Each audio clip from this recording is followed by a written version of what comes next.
Bonjour chers amis internautes, nous sommes heureux de vous avoir avec nous aujourd'hui pour cette étude.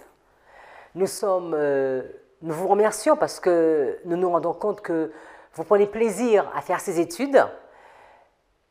Aujourd'hui, nous allons voir une roue dans une roue.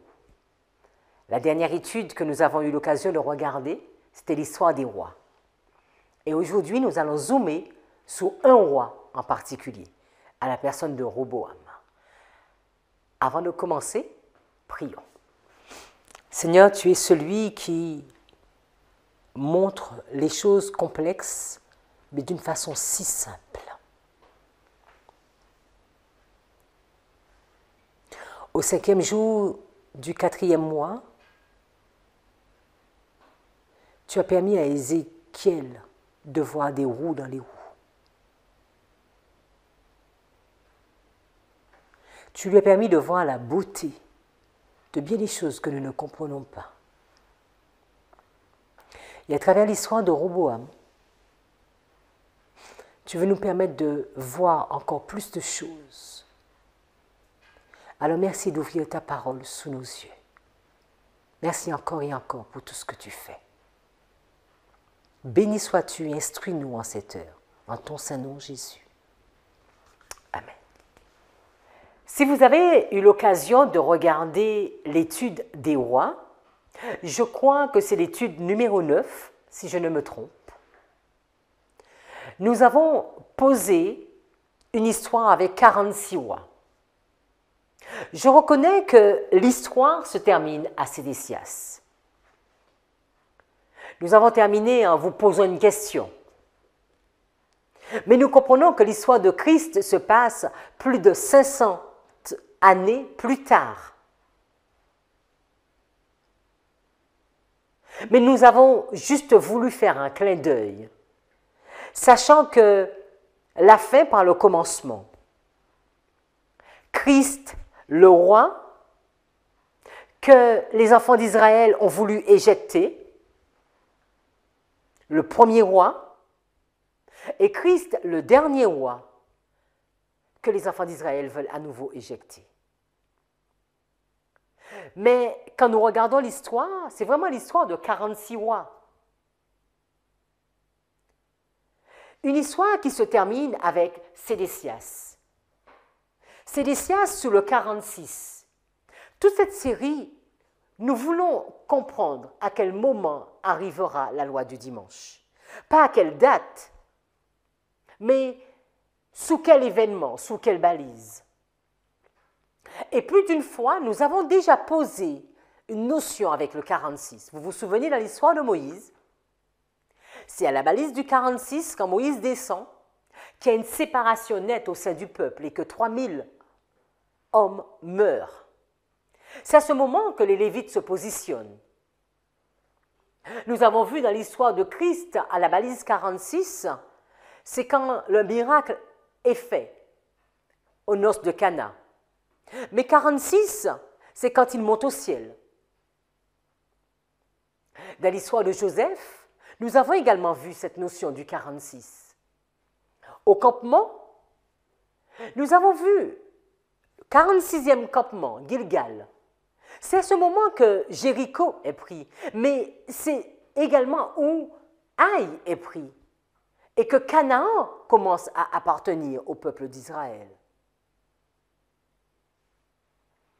Dans l'histoire de l'arche, nous avons vu à la 46e balise, c'est à ce moment que l'arche va avoir un lieu précis, exact, fixe.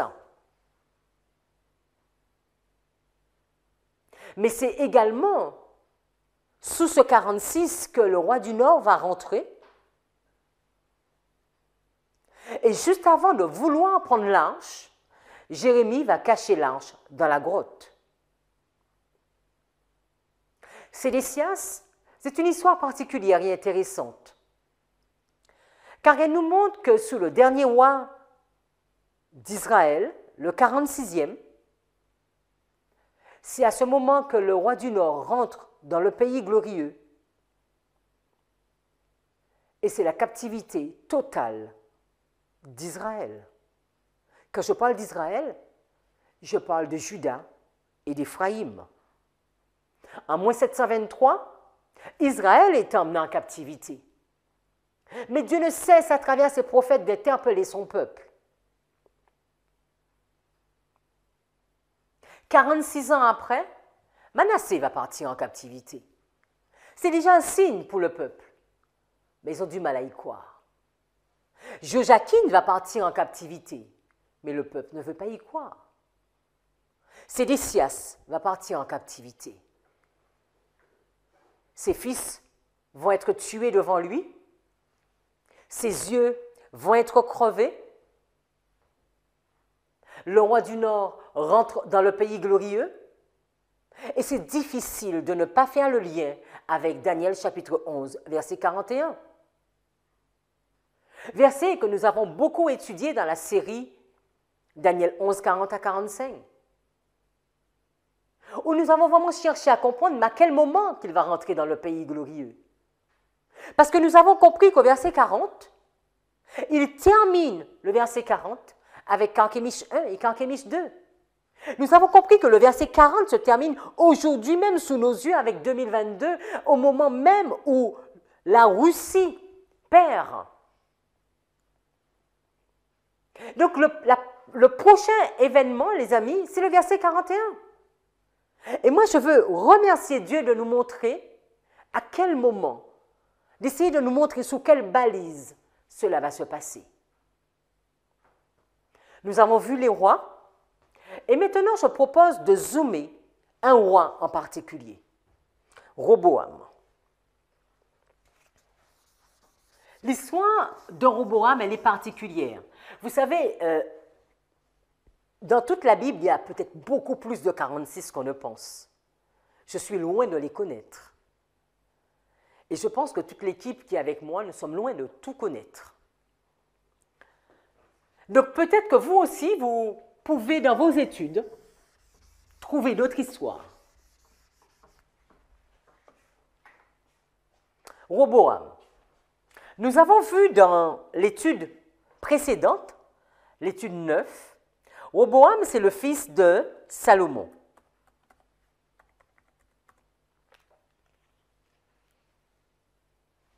Roboam, à 41 ans, va devenir roi.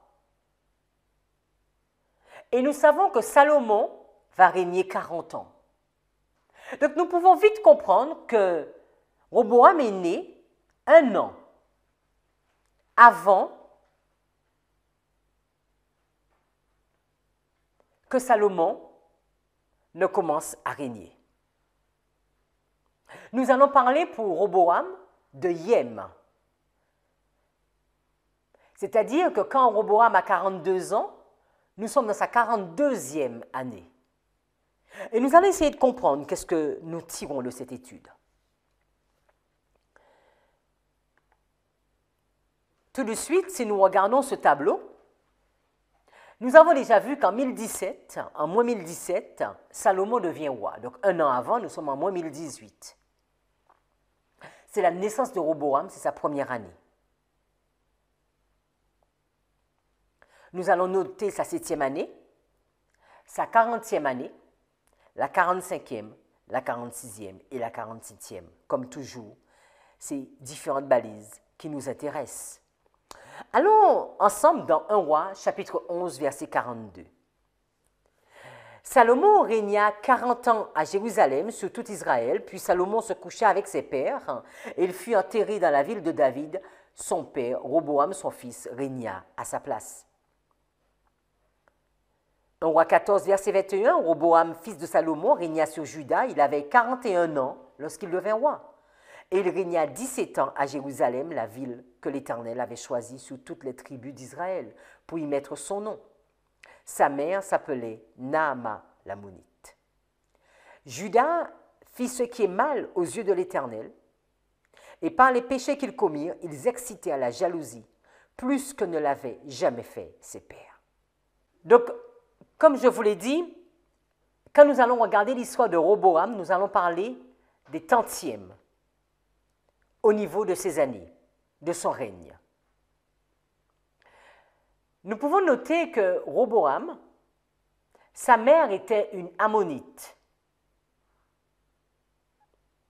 Si nous allons dans 1 roi 11, 33, vous pourrez voir que le dieu des Ammonites était Milcom. La Bible ne nous dit pas que Salomon était tourné vers des dieux étrangers au début de son règne. Nous avons cette information pour la fin de son règne. Mais toujours est-il, avant même qu'il ne règne, il est en relation intime avec une Ammonite, une fille, une femme étrangère. Salomon, pour construire ce temple, va avoir des informations de la part de son père. À la diapo 63, nous sommes à 1 Chronique 28, verset 10. David va lui dire, « Prends garde maintenant, car le Seigneur t'a choisi pour bâtir une maison pour le sanctuaire. Sois fort et fais-la. » Puis David donna à Salomon, son fils, le modèle du porche et de ses maisons, et de ses trésoreries, et de ses chambres hautes, et de ses parloirs intérieurs, et du lieu du siège de miséricorde. Et le modèle de toutes les choses qu'il avait reçues par l'Esprit pour les cours de la maison du Seigneur et pour toutes les chambres d'alentour, pour les trésoreries de la maison de Dieu et pour les trésoreries des choses dédiées. Si vous regardez toute cette série, vous verrez que toutes les choses s'emboîtent. Moïse avait reçu les plans du sanctuaire. Ce sanctuaire amovible. David va recevoir les plans du sanctuaire. Ce temple fixe, la maison de l'Éternel.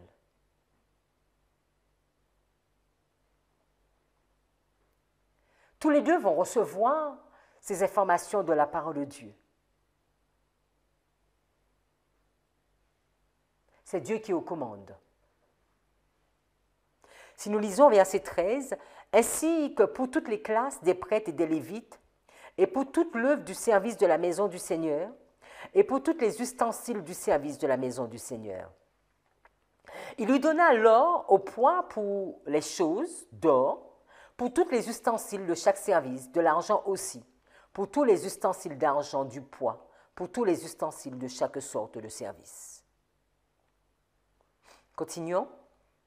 Ellen White nous dit dans Patriarche et Prophète, 782.2, le roi donna alors à Salomon les instructions détaillées concernant la construction du temple.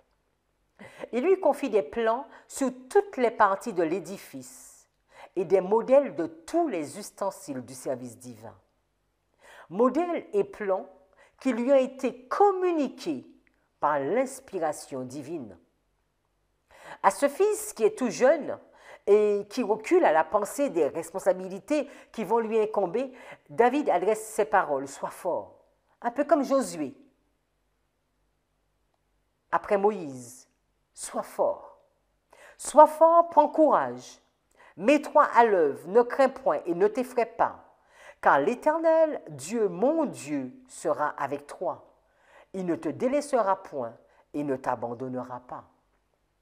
Il est question de la construction de ce temple même dans lequel l'arche, 46e étape de l'arche, c'était dans ce temple. Mais ce temple a commencé à être construit la 4e année de Salomon.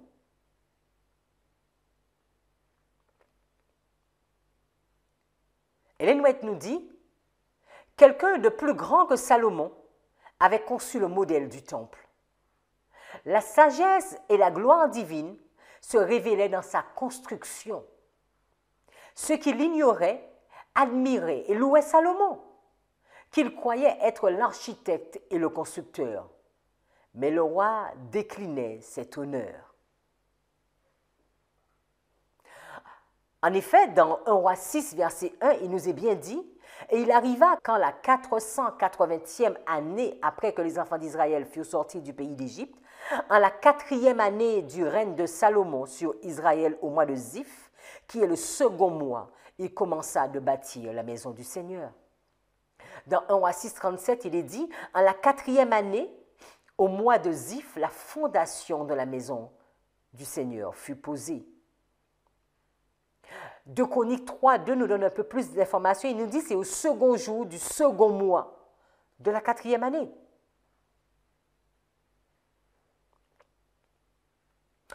Nous n'avons pas d'informations précises. Alors ici, nous avons mis la naissance de Roboam. Naissance de Roboam. Nous voyons Amon.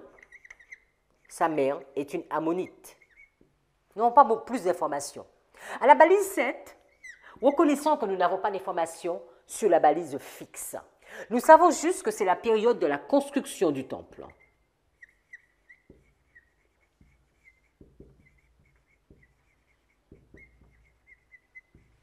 Nous savons que le plan a été donné par Dieu.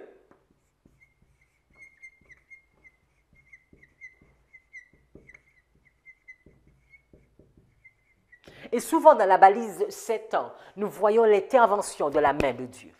Et là, nous voyons ce plan qui a été donné par Dieu.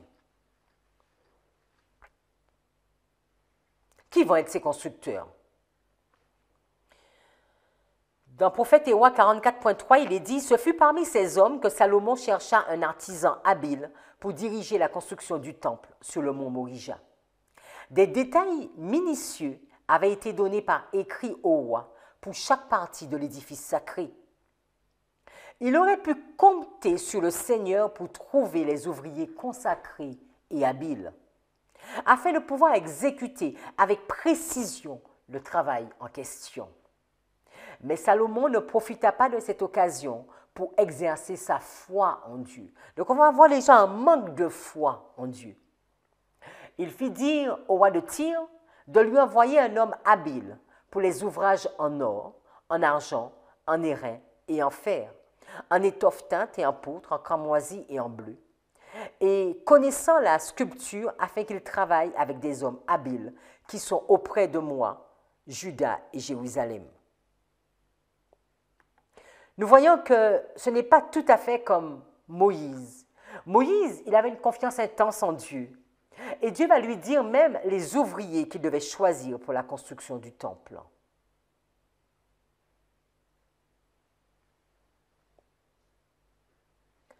Nous arrivons à la balise 40. Vous savez qu'il y a des lignes où on insiste plus sur une balise qu'une autre. Et il va voir que dans l'histoire de Roboam, nous avons beaucoup plus d'informations sur la fin de la ligne.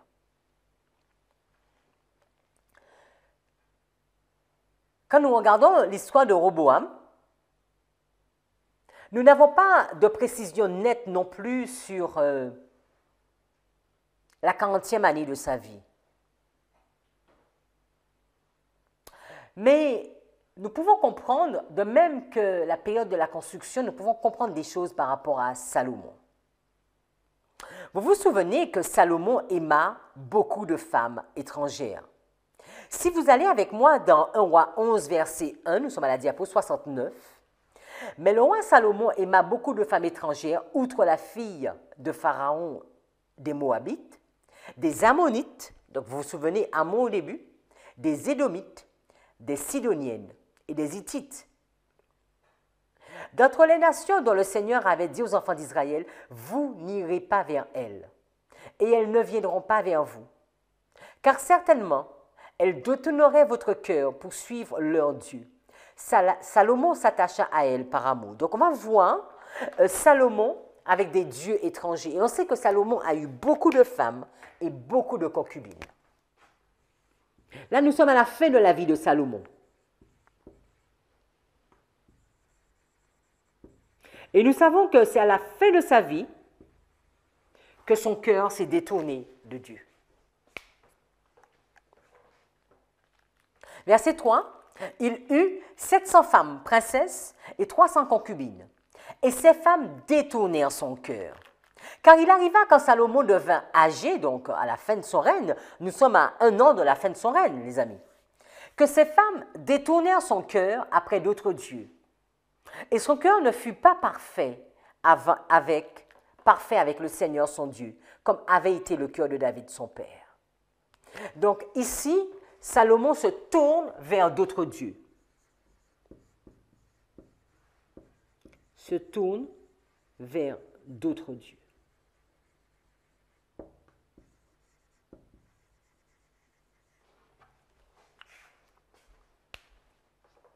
Continuons la lecture, verset 5.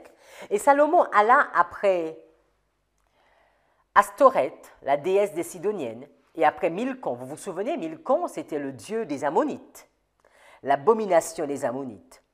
Et Salomon fit ce qui est mal à la vue du Seigneur, et il ne suivit pas pleinement le Seigneur comme l'avait fait son père. Donc il va faire ce qui est mal aux yeux de Dieu. Pourtant, il avait bien commencé. Vous vous souvenez la prière de Salomon, cette prière ô combien émouvante. Mais la richesse, la gloire et l'honneur. Si nous continuons,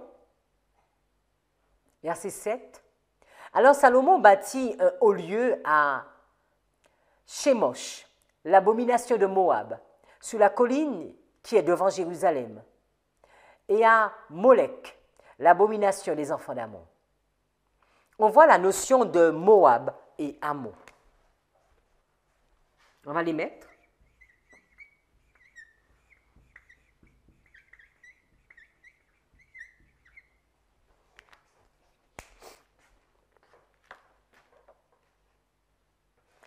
Verset 8, il en fit de même pour toutes ces femmes étrangères qui brûlaient de l'encens et sacrifiaient leurs dieux. Et le Seigneur se courrouça contre Salomon, parce que son cœur s'était détourné du Seigneur, Dieu d'Israël, qu'il y était apparu 2 fois. Et lui avait commandé concernant cette chose qu'il ne devait pas aller après d'autres dieux. Mais il ne garda pas ce que le Seigneur lui avait commandé. C'est pourquoi le Seigneur dit à Salomon, puisque tu as fait ainsi, et que tu n'as pas gardé mon alliance et mes statuts que je t'avais commandés, je déchirerai certainement le royaume pour te le retirer, et je le donnerai à ton serviteur. Toutefois, pour l'amour de David ton père, je ne le ferai pas pendant ta vie, mais je le déchirerai de la main de ton fils. Dieu ne fait absolument rien sans avoir prévenu. Et nous allons voir que dans l'histoire de Salomon, Salomon va être confronté à des ennemis, à des adversaires, Hadad, Rezon, Jéroboam. Hadad va emmener une relation avec le roi du Sud, parce qu'il va partir en Égypte pour se cacher. Quand je parle de roi du Sud, je comprends bien que Canaan était, si vous regardez sa configuration, était du côté de la mer. À l'est, on avait Moab, Ammon. Au nord, on avait la Syrie. Et au sud, on avait l'Égypte. Donc, il va y avoir un ennemi qui est Hadad, un autre ennemi qui sera Rezon, et Jéroboam. Vous vous souvenez que Jéroboam était parti en Égypte, tout comme Hadad. Je vous invite à lire ces textes pour avoir toutes ces informations. Donc ici, dans l'histoire de Salomon, il va nous mettre en relation avec la Syrie,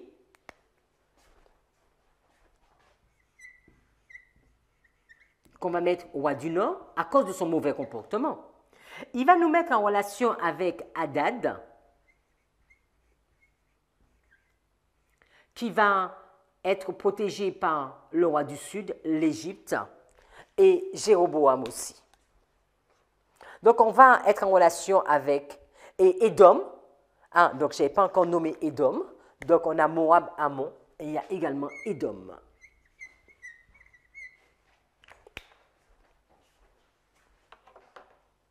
Ellen White nous dit, l'apostasie de Salomon a commencé par des déviations apparemment légères par rapport aux bons principes. Ses rapports avec des femmes idolâtres n'ont pas été la seule cause de sa chute. L'une des causes principales qui l'ont porté à des excès et à l'exercice de pouvoir tyrannique a été l'esprit de cupidité qu'il a cultivé. Là, on va nous parler de son apostasie. Donc, on va mettre la notion d'apostasie ici. L'apostasie de Salomon. Continuons. Ces femmes exerçaient sur lui une influence si profonde qu'il en arriva petit à petit à s'unir à elles dans le culte des idoles. On l'a déjà vu. Il avait méprisé les instructions que Dieu lui avait données pour servir de barrière contre l'apostasie, ce qui le conduisit à adorer les faux dieux. Tout ceci arrive à la balise 40. Quand nous regardons dans l'histoire de Moïse, à la balise 40, c'est où nous pouvons penser qu'il y a le projet de l'image de la bête. Quand nous regardons l'histoire de Joseph, nous voyons qu'à la balise 40, c'est où ses frères se rapprochent de Joseph et où il y a cette remise en question. Donc nous pouvons, en fonction de la ligne, voir des points complètement symétriques ou complètement opposés même. La balise 40, Christ est testé et il réussit à son test. À cette balise 40, Salomon est dans une apostasie. À l'époque de la vieillesse de Salomon, lisons-nous dans l'Écriture, ces femmes inclinèrent son cœur vers d'autres dieux, et son cœur ne fut point tout entier à l'Éternel son Dieu, comme l'avait été le cœur de David son père. Salomon allait après Astarté, divinité des Sidoniennes, et après Milcom, l'abomination des Ammonites. À cette même balise 40, dans la liste des rois, nous avons vu l'apostasie de Manassé. Manassé qui va conduire tout un peuple dans une apostasie.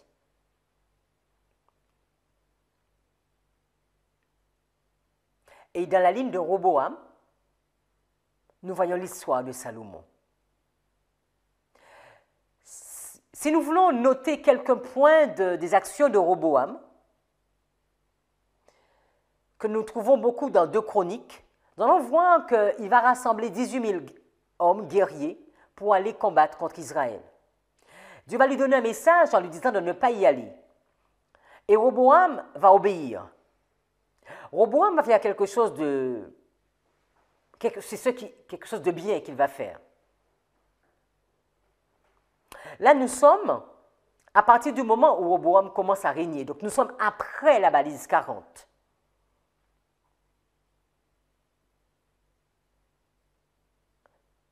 Nous savons que nous allons voir dans la Bible que Roboam, pendant 3 années,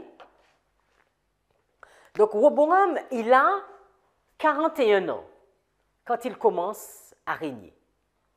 Donc s'il a 41 ans, donc ici 40, 41, je vais le faire plus petit, 42, voilà. Donc là c'est 40e, 41e, 42e, 43e, 44e, 45e. Donc nous sommes à la 42e.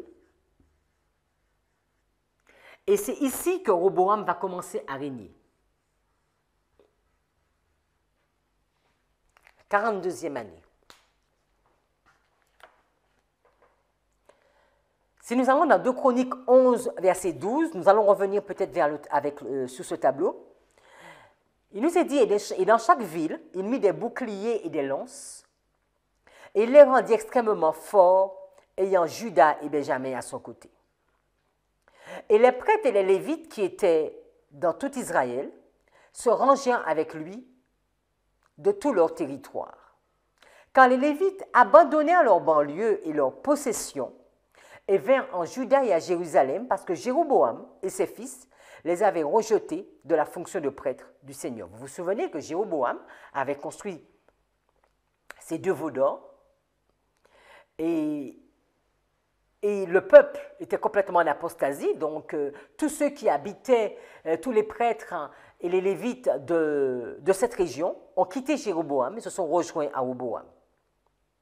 Il s'était donné des prêtres pour des hauts lieux et les diables et pour les veaux qu'il avait fait. Donc ça c'est l'histoire de Jéroboam. Et après eux, de toutes les tribus d'Israël, ceux qui avaient à cœur de rechercher le Seigneur, Dieu d'Israël, vinrent à Jérusalem pour sacrifier au Seigneur Dieu, de leur père. Il est bien noté que ceux qui avaient à cœur de rechercher l'Éternel. Au verset 17, il fortifia le royaume de Juda et affermit Réhoboam, le fils de Salomon, pendant 3 années. Donc, ils vont le fortifier la 42e année, ils vont le fortifier la 43e année et ils vont le fortifier la 44e année. La Bible nous dit qu'ils vont le fortifier pendant 3 ans.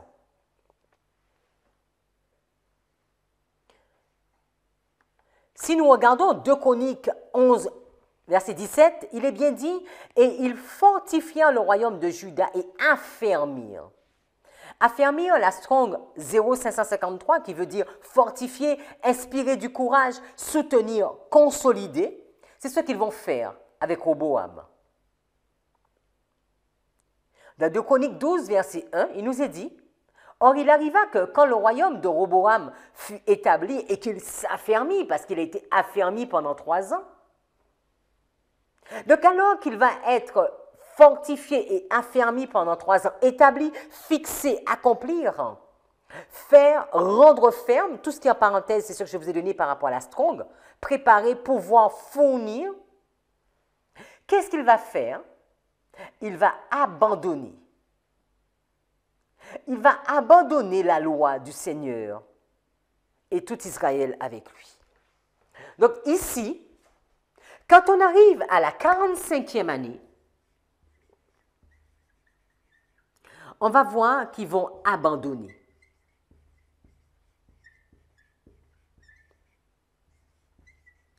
Ils vont abandonner la loi. Vous vous souvenez, quand nous sommes dans les campements, quand nous arrivons au 45e campement qui Sittim, les plaines de Moab, quand le prophète Balaam vient pour maudire ce peuple, il nous est dit qu'il n'a rien trouvé de mal dans ce peuple. Mais l'apostasie va entrer avec les femmes étrangères et ils vont abandonner l'Éternel. À cette 45e balise, ils abandonnent l'Éternel. Vous vous souvenez dans l'histoire de Moïse, à la 45e balise, l'image de la bête est faite. Et Aaron va dire, demain, fête en l'honneur de l'Éternel. Qu'est-ce qui se passe au 45e? C'est qu'il y a un abandon de l'Éternel, abandon de la loi de l'Éternel. Abandonner, ça veut dire quitter, partir, partir de, laisser derrière, laisser seul, abandonner, négliger, apostasier, laisser, détacher, rendre libre. On va mettre là apostasie. Nous sommes à la 45e. Roboam et tout le peuple, ils vont rechercher Dieu pendant 3 ans. Et puis, pour quelle raison ils vont abandonner l'Éternel?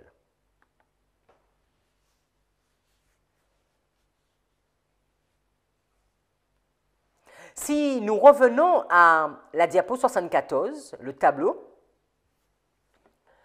Roboam avait construit plusieurs villes. Bethléem, Étam, Tekoa, Gath, Marécha, Ziph, Adoraïm, Lakis, Azeka, Tsora, Ajalon et Hébron. Et pour toutes ces villes, il va fortifier ces villes. Il va établir des commandants, des magasins de vivres, d'huile et de vin. Il va mettre dans chaque ville des boucliers, des lances. Il va rendre ces villes très fortes. Nous avons vu que déjà que tous les sacrificateurs et les Lévites, ils vont quitter Israël pour venir en Juda afin de remplir leurs fonctions et de fortifier l'œuvre de Roboam. Tous ceux qui avaient à cœur de rechercher l'Éternel. Et toutes ces villes sont construites. Et la 45e année, ils vont abandonner l'Éternel. À la diapo 78, Moïse, dans Deutéronome 1, verset 1, avait dit « Ce sont ici les paroles que Moïse dit à tout Israël, de ce côté du Jourdain, dans le désert, dans la plaine, face à la mer Rouge, entre Param et Tophel. » Verset 2, Il y a 11 journées de marche depuis Horeb par le chemin du mont Séhir jusqu'à Kadesh Barnéa.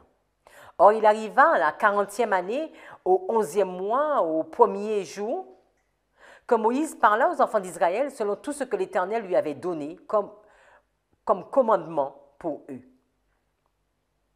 Après qu'il ait tué Sion, le roi des Amorites, qui demeurait à Hesbon, et Og, le roi de Bazan, qui demeurait à Astaroth et à Édrei. De ce côté du Jourdain, dans le pays de Moab, Moïse commença à déclarer cette loi en disant, donc si nous allons verset 10,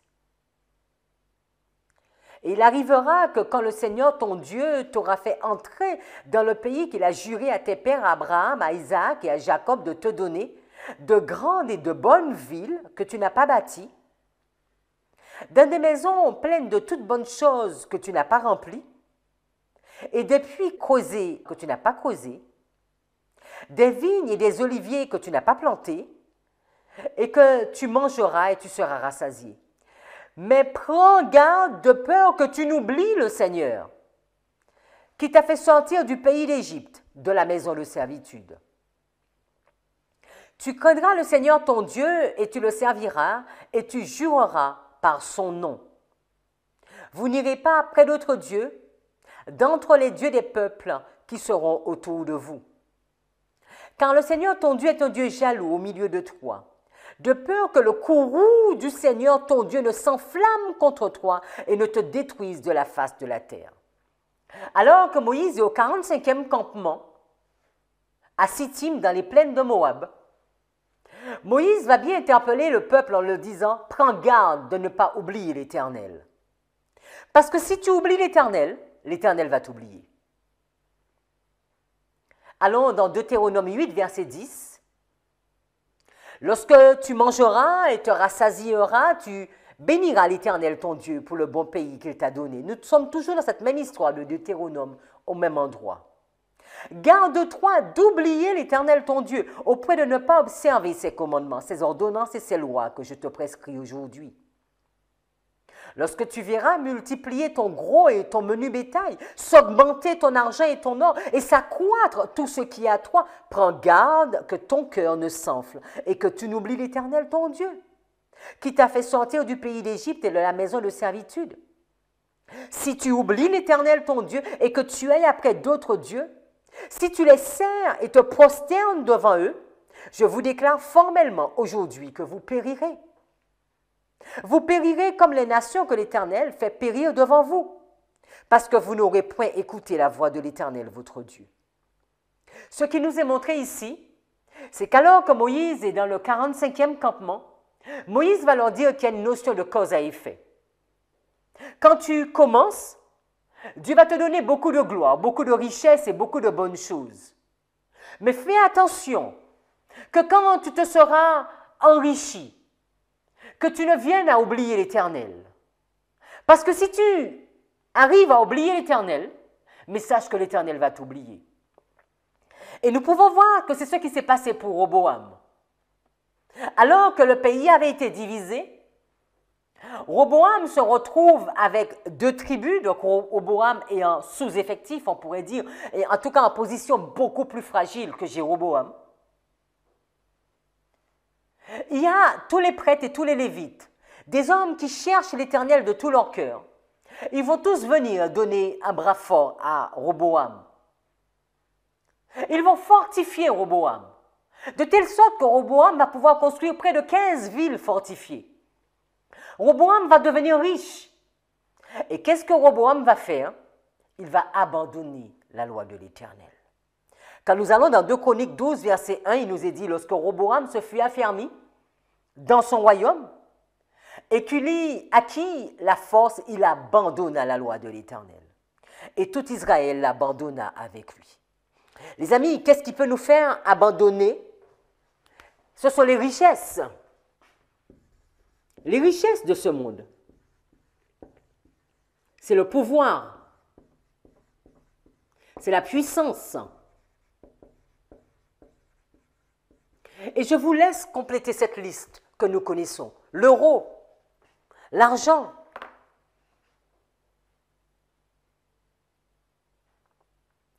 qu'est-ce qui va faire que nous allons abandonner l'Éternel? Est-ce un salaire? Est-ce une maison? Est-ce une voiture? En tout cas, quand Roboam se fut affermi dans son royaume et qu'il acquit la force, il abandonna la loi de l'Éternel.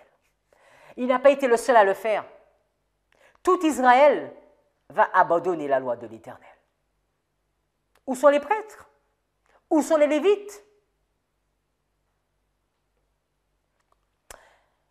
Et le texte nous dit, la 5e année du règne de Roboam. Alors, nous sommes la 42e, la première année du règne, la 2e année du règne, la 3e année du règne, la 4e année du règne. Et ici, nous sommes la 5e année du règne.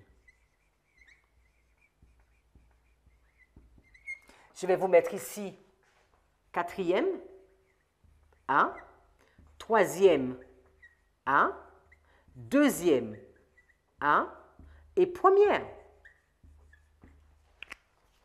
Qu'est-ce que le texte, qu'est-ce que la Bible nous dit?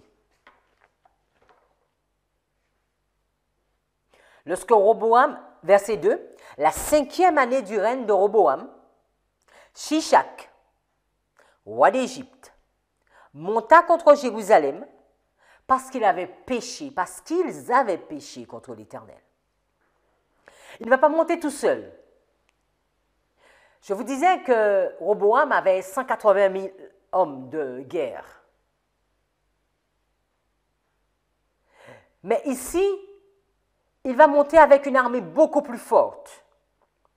Il avait 1200 chars, 60 000 cavaliers.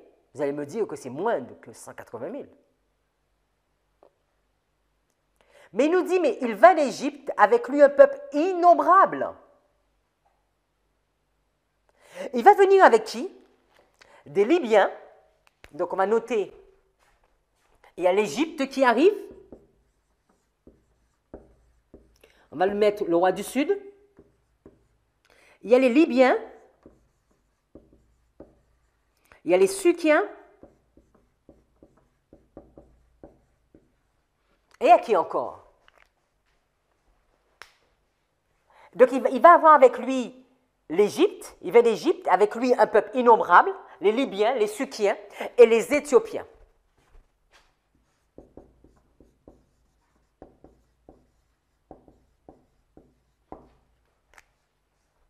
Nous ne voyons pas le roi du Nord. Nous voyons le roi du Sud, des Libyens, des Éthiopiens et des Sukiens. Et qu'est-ce qu'ils vont faire? Ils vont prendre les villes fortes qui appartenaient à Juda et ils vont arriver jusqu'à Jérusalem. Et il y a un prophète qui va venir. Alors, Shemaïja, le prophète, se rendit auprès de Roboam et des chefs de Juda qui s'étaient retirés dans Jérusalem à l'approche de Shishak. Et il leur dit, ainsi parle l'Éternel, vous m'avez abandonné, je vous abandonne aussi et je vous livre entre les mains de Shishak. Si par mégarde nous ne voulons pas comprendre comment nous arrivons du 45 au 46, c'est une question de choix, une question d'abandonner l'Éternel. Et l'Éternel va bien dire, parce que vous m'avez abandonné. Regardons quelques textes. Allons avec moi dans Jérémie 9, les versets 10 à 14. Sur les montagnes, je veux pleurer et gémir, sur les plaines du désert, je prononce une complainte. Car elles sont brûlées, personne n'y passe, on n'y entend plus la voix des troupeaux. Les oiseaux du ciel et les bêtes ont pris la fuite, ont disparu. Je ferai de Jérusalem un monceau de ruines, un repère de chacals, et je réduirai les villes de Juda en un désert sans habitants. Où est l'homme sage qui comprenne ces choses? Qu'il le dise. Celui à qui la bouche de l'Éternel a parlé. Pourquoi le pays est-il détruit, brûlé comme un désert où personne ne passe? L'Éternel dit, c'est parce qu'ils ont abandonné ma loi que j'avais mise devant eux, parce qu'ils n'ont point écouté ma voix et qu'ils ne l'ont point suivi, parce qu'ils ont suivi les penchants de leur cœur et qu'ils sont allés après des Baals comme leurs pères les ont appris.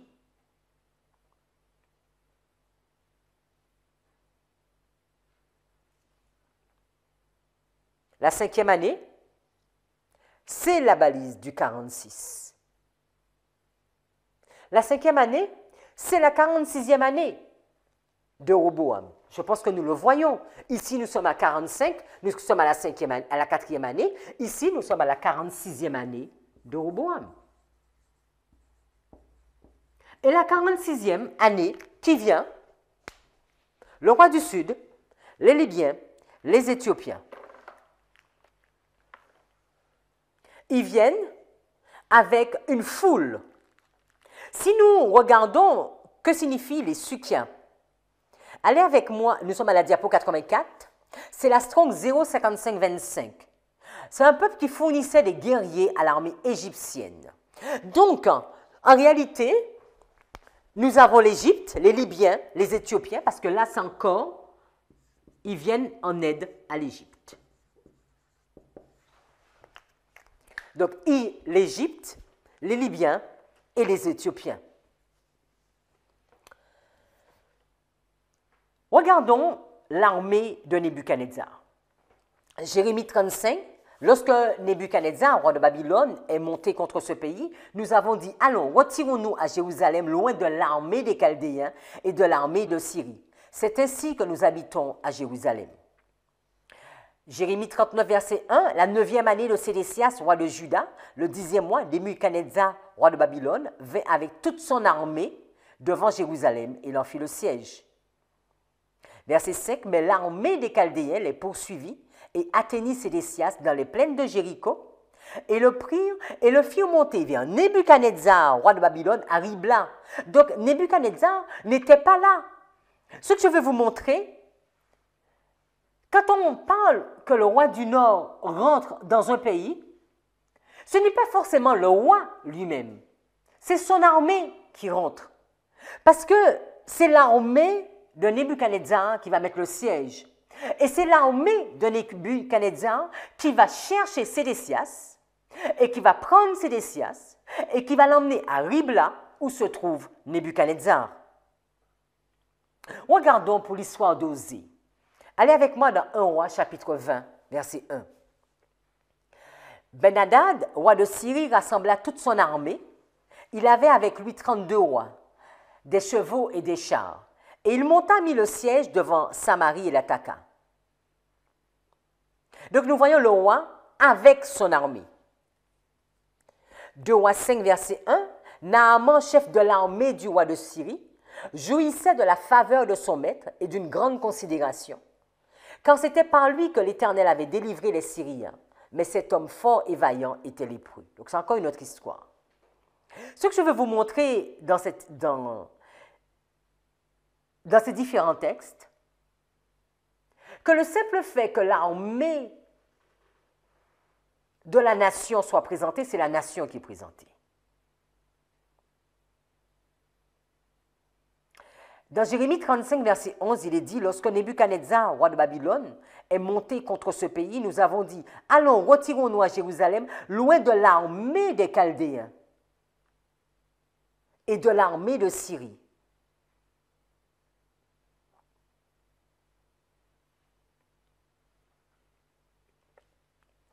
Si vous regardez l'histoire d'Ézéchias, que vous connaissez assez bien, dans 2 rois 18, verset 17, le roi d'Assyrie renvoya de Lachish à Jérusalem vers le roi Ézéchias, Tartan, Rabsaris et Rabshakeh, avec une puissante armée. Ils montèrent et ils arrivèrent à Jérusalem. Lorsqu'ils furent montés et arrivés, ils s'arrêtèrent à l'aqueduc de l'étang supérieur, sur le chemin du champ, du Foulon. Rabshakeh leur dit, dites à Ézéchias, ainsi parle le grand roi, le roi d'Assyrie. Quelle est cette confiance sur laquelle tu t'appuies? Il ne nous est pas dit que le roi est présent. Ce sont ses responsables qui sont présents. C'est son armée qui est présente. Verset 20, tu as dit, il faut pour la guerre de la prudence et de la force. Mais ce ne sont que des paroles en l'air. À qui donc as-tu placé ta confiance pour être révolté contre moi? Ce que je veux vous montrer dans ce texte, c'est l'armée d'Assyrie qui parle à Ézéchias et non pas Sanachérib.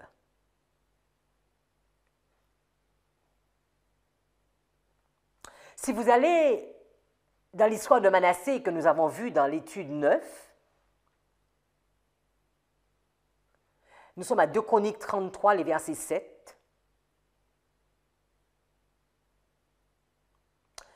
Il nous est dit que Manassé va placer l'image taillée de l'idole qu'il avait faite dans la maison de Dieu, de laquelle il avait dit à David et à Salomon, son fils, c'est dans cette maison et c'est dans Jérusalem que j'ai choisi parmi toutes les tribus d'Israël que je veux à toujours placer mon nom. Je ne ferai plus sortir d'Israël du pays que j'ai destiné à vos pères, pourvu seulement qu'ils aient soin de mettre en pratique tout ce que je leur ai commandé, selon toute la loi, les préceptes et les ordonnances prescrites par Moïse.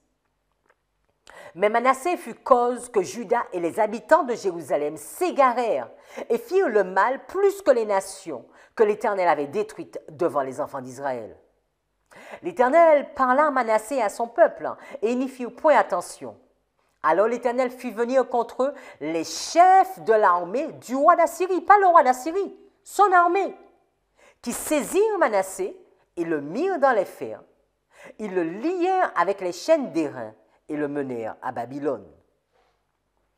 Tout ceci, les amis, si nous allons dans Daniel, ce texte que nous aimons beaucoup parce que c'est le message de la fin, Daniel 11, 40 à 45, il nous est dit, au verset 41, « Il entrera dans le plus beau des pays et plusieurs succomberont.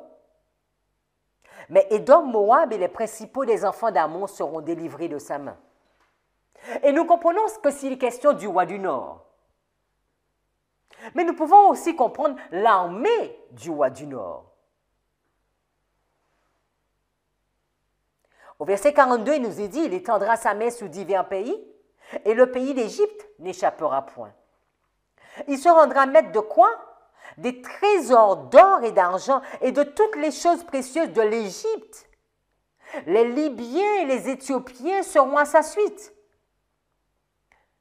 C'est intéressant de se rendre compte que l'Égypte, les Libyens et les Éthiopiens sont à la suite du roi du Nord. Serait-ce l'armée du roi du Nord? Mais qui est rentré chez Roboam?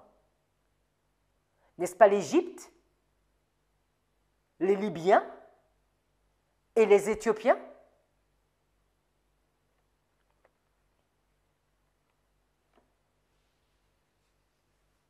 Je veux juste mettre l'accent, montrer que, même si nous ne voyons pas le roi du Nord, ici, à la 46e balise, dans l'étude 9, on a bien vu que c'est le roi du Nord, c'est Babylone, c'était bien noté, qui est rentré, qui est venu dans le pays glorieux, et qui va prendre toutes les richesses, qui va prendre tout ce qui était dans le temple, tout ce qui était dans la maison du roi.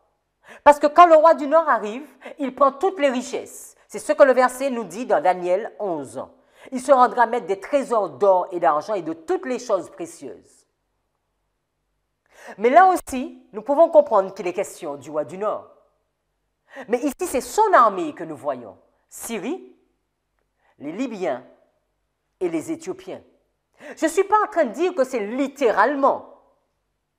Je suis en train de faire un clin d'œil par rapport à Daniel 11, 40 à 45.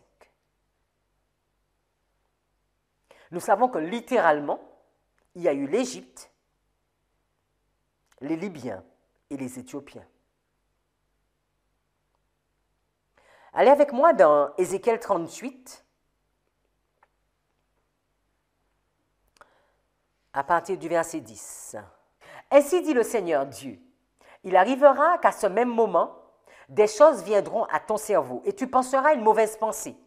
Tu diras, je monterai vers le pays des villes sans murailles. J'irai vers ceux qui sont en repos, qui demeurent en sécurité, demeurant tous sans murailles, et n'ont ni barre ni porte.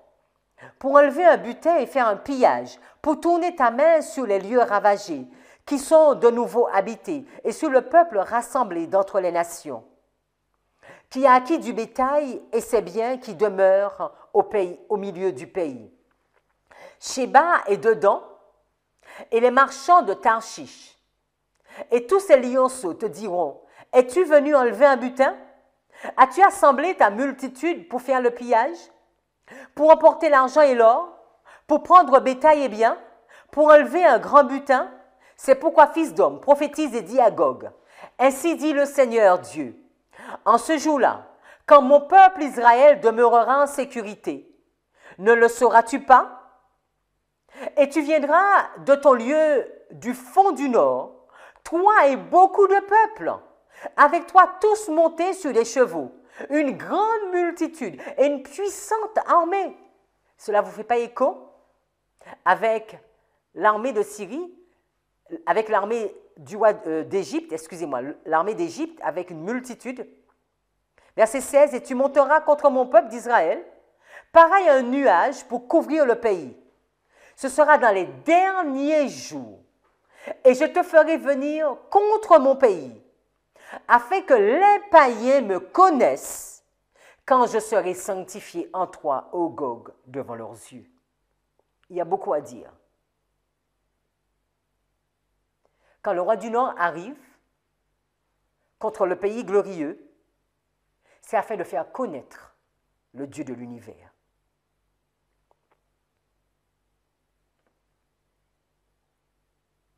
Ellen White de nous dire, pendant 3 ans, Roboam essaya de tirer profit de sa triste expérience et dans cet effort, il fut prospère. Il construisit des villes fortifiées et les rendit extrêmement fortes. Mais le secret de la postérité de Juda, pendant les premières années du règne de Roboam, réside dans la reconnaissance de Dieu comme souverain suprême. C'est ce qui a placé les tribus de Juda et de Benjamin en position de force.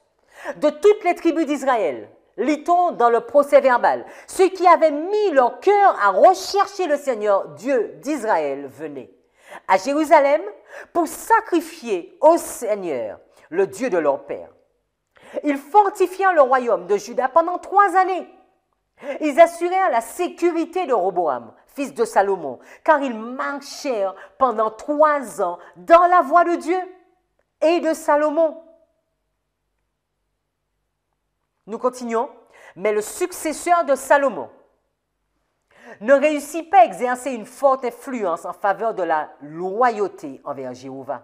Il était naturellement têtu, confiant, volontaire et enclin à l'idolâtrie. Néanmoins, s'il avait placé toute sa confiance en Dieu, il aurait développé une foi inébranlable et une soumission aux exigences divines. Mais au fil du temps, le roi a mis sa confiance dans le pouvoir de la position et dans les forteresses qu'il avait fortifiées. Peu à peu, il céda aux faiblesses héritées du passé, jusqu'à ce qu'il jette toute son influence du côté de l'idolâtrie, la richesse, le pouvoir, la puissance. Lorsque Roboam eut établi le royaume et se fut fortifié, il abandonna la loi de l'Éternel et tout Israël avec lui. Le peuple que Dieu avait choisi pour être une lumière pour les nations environnantes cherchait à devenir comme les nations qui l'entouraient. Comme avec Salomon, comme avec Roboam, l'influence de mauvais exemples en a égaré plus d'un. Mais Dieu pardonne, les amis. Nous avons vu à la 46e balise, Dieu pardonne. Il entend les cris. De Chroniques 12, verset 7, et quand le Seigneur vit qu'il s'était humilié, parce que Roboam va rentrer en lui-même, il va pleurer, il va s'humilier. La parole du Seigneur vint à Shemaï, disant, « Ils se sont humiliés. C'est pourquoi je ne les détruirai pas, mais je leur donnerai un peu de délivrance. Et ma colère ne se versera pas sur Jérusalem par la main de Shishak. Toutefois, ils seront ses serviteurs, afin qu'ils puissent connaître ce qu'est mon service, pour qu'ils puissent savoir faire la différence entre les 2 services. » Ainsi Shishak, roi d'Égypte, monta contre Jérusalem, et qu'est-ce qu'il va prendre? Comme dans Daniel 11, il va prendre les trésors de la maison du Seigneur. Il va prendre les trésors de la maison du roi. Il va tout prendre. Il va emporter les boucliers d'or que Salomon avait fait. Vous vous imaginez cette maison, cette splendeur où il y avait tant de richesses, tant de gloire? L'armée du roi du Nord vient et prend tout. absolument tout. Le roi Roboam fit à leur place des boucliers de bronze et les confia aux mains des chefs de la garde qui gardaient la porte de la maison du roi. Et quand le roi entrait dans la maison du Seigneur, la garde venait et allait les chercher, et il les rapportait dans la chambre de la garde. Ainsi, comme il s'était humilié, la colère du Seigneur se détourna de lui et ne le détruisit pas entièrement. Et aussi les choses allaient bien en Juda. Dieu va donner de l'espoir parce que Dieu pardonne. À la balise 46, il est encore grâce. Dieu pardonne. Vous vous souvenez, c'est à la 46e balise de l'histoire de Salomon, dans ce temple qui était le 46e campement de l'arche. Vous vous souvenez de cette réponse de Dieu suite à la prière de Salomon? Si mon peuple, sur qui est évoqué mon nom, s'humilie, prie et cherche ma face, s'il se détourne de ses mauvaises voies, je l'exaucerai des cieux, je lui pardonnerai son péché et je guérirai son pays. Mes yeux seront ouverts désormais et mes oreilles seront attentives à la prière faite en ce lieu. Maintenant, je choisis et je sanctifie cette maison pour que mon nom y réside à jamais. Et j'aurai toujours là mes yeux et mon cœur. Et toi, si tu marches en ma présence, comme a marché David, ton père, faisant tout ce que je t'ai commandé, et si tu observes mes lois et mes ordonnances, Dieu pardonne. Dieu pardonne.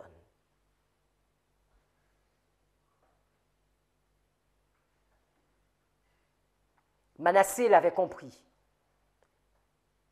À la 40e balise, il va demander pardon. Et Dieu entend. Mais il y a un moment, les amis, que c'est fini. Nous le savons tous.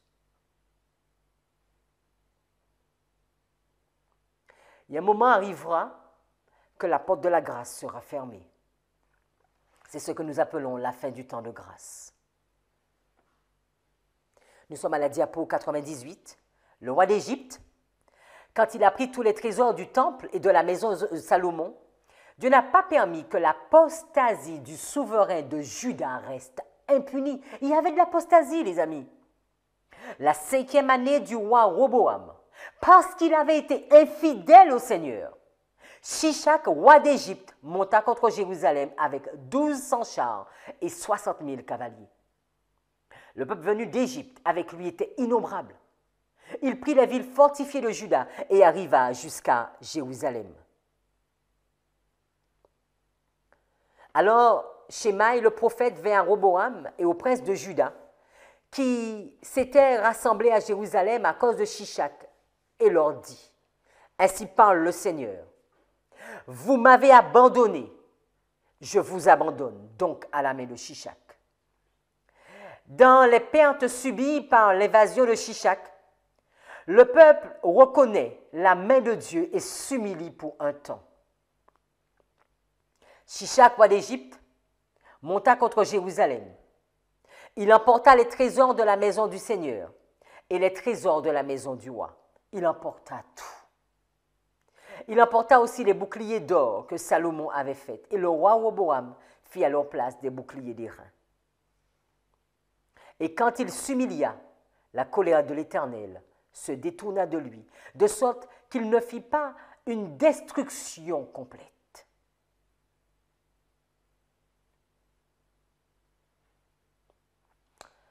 Il nous est dit que le peuple ne s'était pas encore adonné à l'apostasie, au point de mépriser les jugements de Dieu. Quand nous arrivons à la balise 46, la porte de la grâce est encore ouverte. Mais si nous avons été beaucoup trop loin, nous risquons de ne pas pouvoir nous humilier devant ce Dieu, de ne pas vouloir nous humilier devant lui. Dans les pertes subies, au cours de l'évasion de Shishak, il reconnut la main de Dieu. Et pendant un certain temps, il s'humilia et dit, « L'Éternel est juste. » Et nous avons déjà vu que quand l'Éternel a vu ce comportement, quand l'Éternel a vu, lui, comment Roboam s'est humilié, l'Éternel a pardonné. Roboam régna pendant 17 ans, 12 ans de plus après toute cette histoire. À la balise 47, ici, Roboam continue.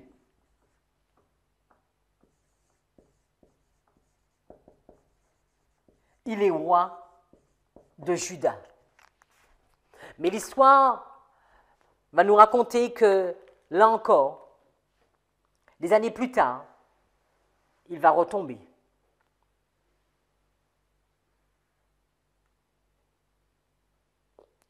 Ellen White nous dit, Prophète et roi 69.1 à la diapo 103, mais quand l'affliction eut disparu et que la nation redevint prospère, un grand nombre oublièrent leurs craintes et retournèrent à l'idolâtrie. La même histoire. C'est toujours une histoire, c'est toujours la même histoire qui recommence. C'est un peu comme l'histoire des juges. Ils se tournaient vers Dieu, ils se détournaient, et après ils appelaient Dieu, et Dieu revenait. Et Dieu pardonnait. Et à un moment, ce sera fini. Le roi lui-même était de ceux-là.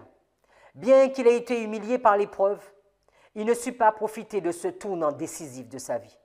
Il oublia la leçon que le Seigneur avait voulu lui donner et il retomba dans les péchés qui avaient attiré les jugements divins sur la nation. Après quelques années ignominieuses, au cours desquelles le monarque fit le mal parce qu'il n'appliqua pas son cœur à rechercher l'Éternel, Roboam se coucha avec ses pères et fut enterré dans la ville de David. Les amis, vous voyez, il y a eu 46 rois. Dans les 46 rois, il y a eu cette histoire de 46 ans encore.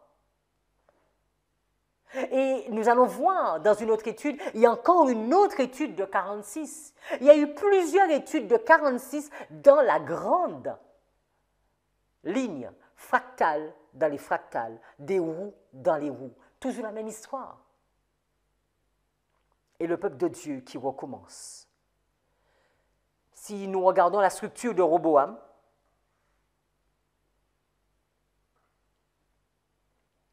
il y a sa naissance qui est notée. David est encore vivant. Il y a tout le problème d'Adonijah avec Salomon. À la 7e balise, c'est la construction du temple. Ce temple en l'honneur de l'Éternel est élevé. Nous savons très bien que ce n'est pas la 7e année. Parce que le temple a commencé la construction la 4e année de Salomon. Et c'est terminé la 11e année de Salomon. Donc nous comprenons que la 7e année de Roboam est dans cette période. Mais ce n'est pas un point fixe. Le temple ne s'est pas construit que sur la 7e année de Roboam. Je ne suis pas en train de dire cela. À la balise 40, nous sommes à la fin de l'histoire de Salomon. Salomon va se tourner vers des dieux étrangers.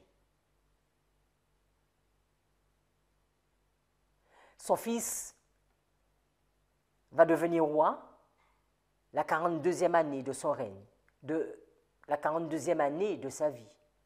Il a 41 ans. Pendant 3 ans, 42e, 43e, 44e, il va rechercher la face de l'Éternel. Il va être fortifié. À la 45e année, il va abandonner l'Éternel. Et à la 46e année, l'armée du roi du Nord va entrer dans le pays glorieux, va prendre toutes les richesses du temple, va prendre toutes les richesses de sa maison et va tout emmener. Mais Roboam va vite tomber sous ses genoux, s'humilier, pleurer, crier, intercéder, supplier à Dieu de lui faire grâce. Et Dieu va permettre à Roboam de continuer à régner.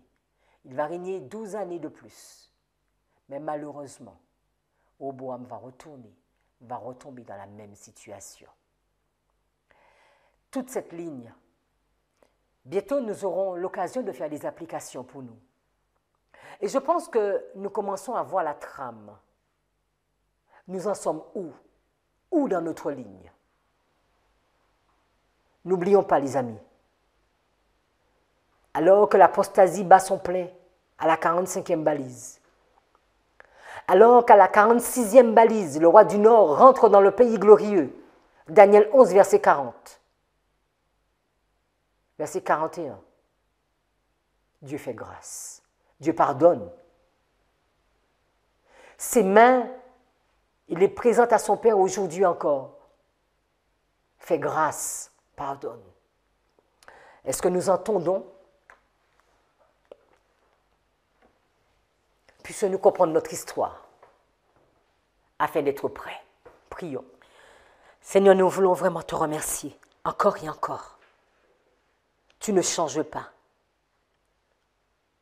À plusieurs fois, tu vas donner la même structure, Seigneur. Et tu pardonnes. Et à un moment, tu dis stop. Nous arrivons à la fin de l'histoire de l'humanité.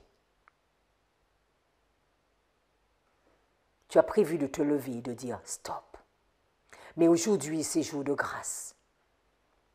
Que nous puissions comprendre notre histoire. Comprendre où nous nous situons sous la ligne. Et chercher à refléter pleinement ton caractère. Merci pour tous ces messages. Merci pour ta bonté. Merci pour le plan de la rédemption. Merci encore et encore, Seigneur. Que ces études puissent vraiment toucher un maximum de personnes. Et que nous puissions comprendre le temps de notre visitation. Que ton nom soit glorifié et exalté. En ton saint nom, nous prions, Jésus de Nazareth. Amen.